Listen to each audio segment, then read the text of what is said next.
Okay, next we have the episode called Where No One Has Gone Before. And this is an episode that originally aired on October 24th, 1987. And it was written by Diane Duane and Michael Reeves and directed by Rob Bowman, who would go on to direct quite a few Star Trek episodes in the future here. This episode originally was an idea from Diane Duane, who wrote a novel of the original Star Trek series called The Wounded Sky. Now, I've never read that novel before, but I'm curious if any of you guys have. And if you have, comment below, because I'm curious how much that book parallels to this episode, if you see any of the similarities there. But that's where the original idea came from. And then Michael Reeves actually decided that he would create a story based on that idea. And he basically told Diane Duane about that, and they decided that they would pitch this script together to the production team to see if this would be an actual episode. So that's how the story began. And then what happened next is the team of Reeves and Duane pitched it to the story editor, David Gerald, and then later to Gene Roddenberry. And they had a couple ideas that they wanted to change for their second draft. And I should mention that the original title of this episode was Where None Have Gone Before. So it later got changed to Where No One Has Gone Before. So anyway, some big differences in the original version are there's going to be a character that I'm going to mention later called Kaczynski. And he is actually the roommate of Captain Picard at Starfleet Academy originally. And during that, he had a son. So that is mentioned, and that's totally not in the version that aired, but just wanted to mention that. And also, the way that the ship travels is different in the original draft in that they travel by means of a warp drive booster. So there's no character known as the Traveler at this point. So big changes there. And anyway, after this was pitched, it was rewritten quite a bit by Maurice Hurley. And originally, this was not liked by a lot of the producers and the writers. They were very concerned that, boy, you really rewrote this quite a bit, and they were worried that it would not turn out very well. But nonetheless, that's what happened. He rewrote it. And after all those rewrites, that's the episode that actually aired. So this is the basic plot line of Where No One Has Gone Before. The Enterprise welcomes a man named Kaczynski aboard along with his alien assistant. And Kaczynski is a propulsion expert, and he's supposedly going to assist the Enterprise in making some warp drive alterations, and that will actually improve them a little bit. Now, the crew is very skeptical about all this, and Commander Data actually simulated the expert's warp drive alterations, and he didn't find any improvement. So they're wondering, is this guy really legit? What's going to happen? But Kaczynski is very confident in himself and his abilities, and he mentions that there were two other vessels that had the same attitude, and he made significant changes and differences in those two ships. So they agree to do that, and Kaczynski arrives at engineering with his assistant, and they start working at the workstation. And just as they're working at the workstation, the assistant looks over at Wesley Crusher, who apparently is allowed to tag along in engineering for some reason. I guess Picard's being a little more lenient on him now that Dr. Crusher kind of convinced him to go on that bridge in the original pilot. So he's hanging out in engineering, and the assistant looks back at Wesley for a reaction. And when this happens, a mistake occurs, and the assistant tries to correct it by actually throwing his body over the controls. And when this happens, all of a sudden the Enterprise goes past warp 10, just extreme velocity. And when the Enterprise finally comes to a stop, it actually has traveled 2.7 million light years, which is way too far for the Enterprise to ever return within their lifetime.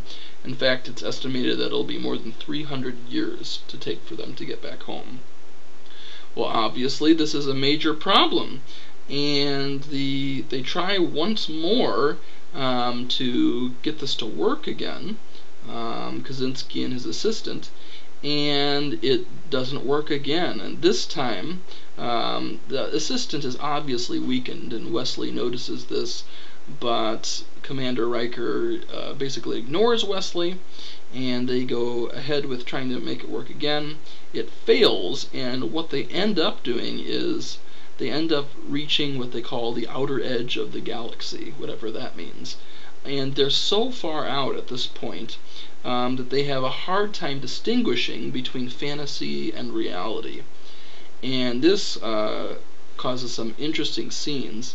In one scene, a Klingon Targ, which is a pet for Worf, apparently is on the bridge, and Worf is surprised to see this, but it was one of his pets growing up. And then Natasha Yar also sees a kitty cat that she had as a young child, and she says, "What are you doing here? That doesn't make any sense." And I think the most interesting fantasy that happens is that Picard suddenly sees his dead mother appear in one of the corridors of the Enterprise, and they have a conversation together. And Picard is obviously very, he doesn't know what to make of this, because she's talking to him, and he's asking her, "What do I do to get my ship back?"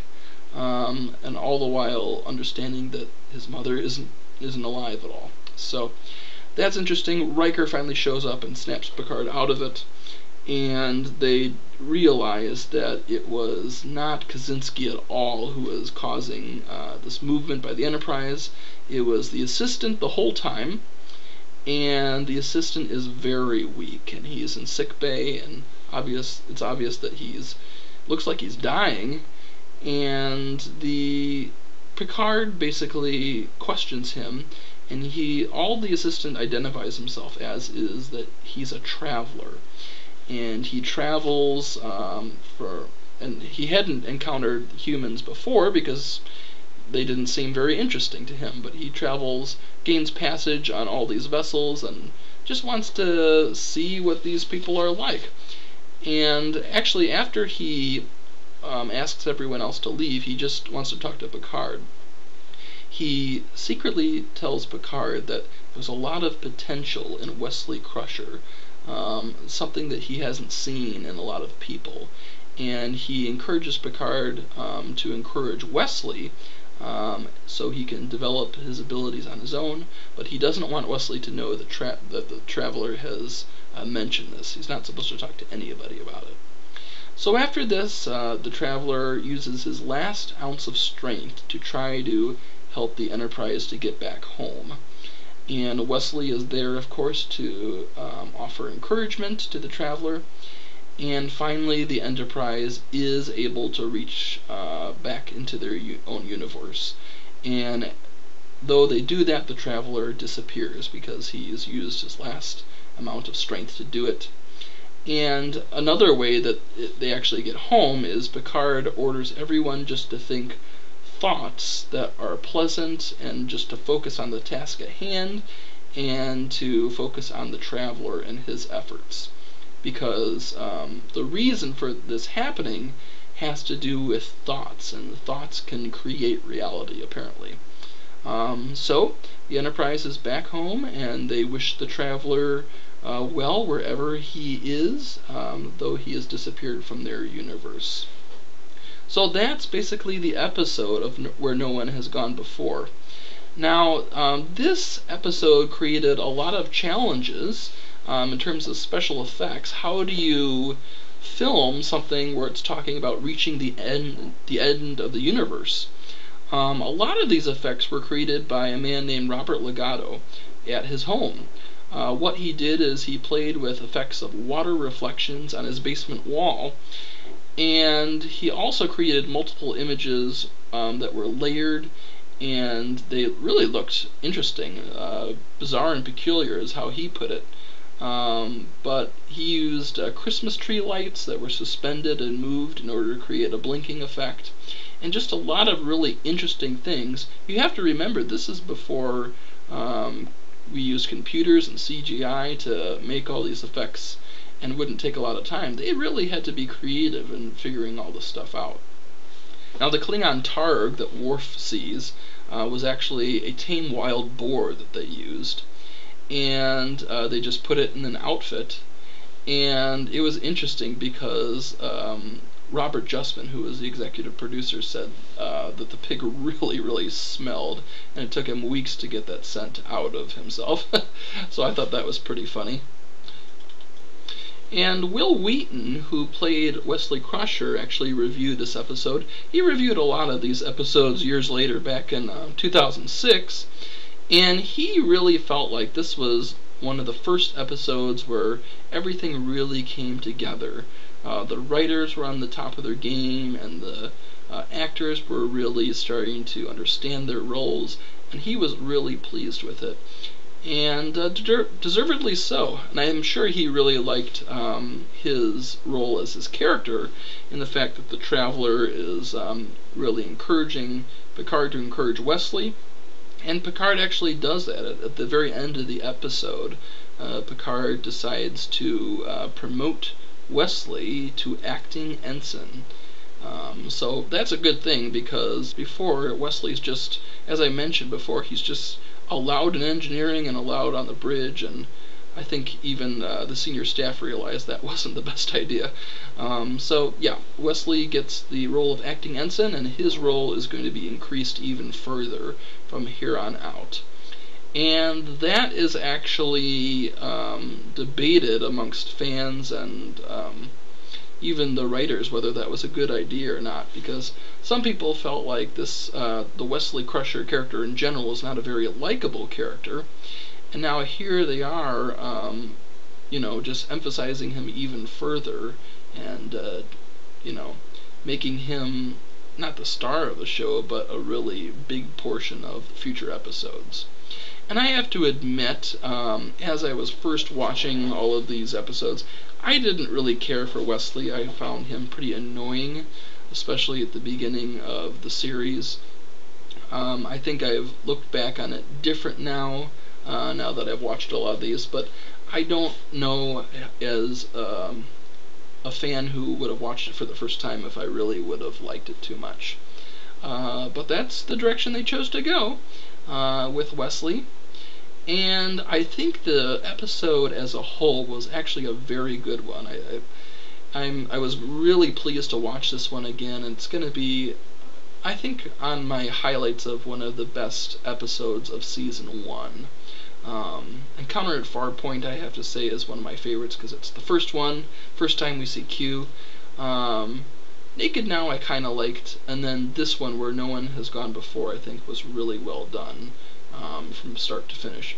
I did feel like the character of Kaczynski was really annoying as well. I'm not sure if that was part of the writing done or the way the actor decided to portray him, but I mean, he does really well in being kind of an arrogant, pompous guy, but he has no respect at all for the Enterprise or even the chain of command. He's so confident in his abilities, and then that kind of shatters. And I think he should have been more devastated when he realized it was all his assistant and had nothing to do with him at all. And I think it's kind of interesting, I noted while I watched this episode, that Kaczynski never has a communicator on. And I don't know if that was intentional or if they just forgot to put that on him, but I thought that was interesting.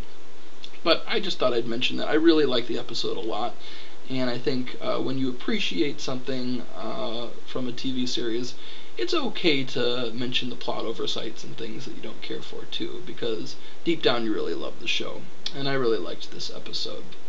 So that is the episode Where No One Has Gone Before. Stay tuned for the next episode. Thanks for watching, guys.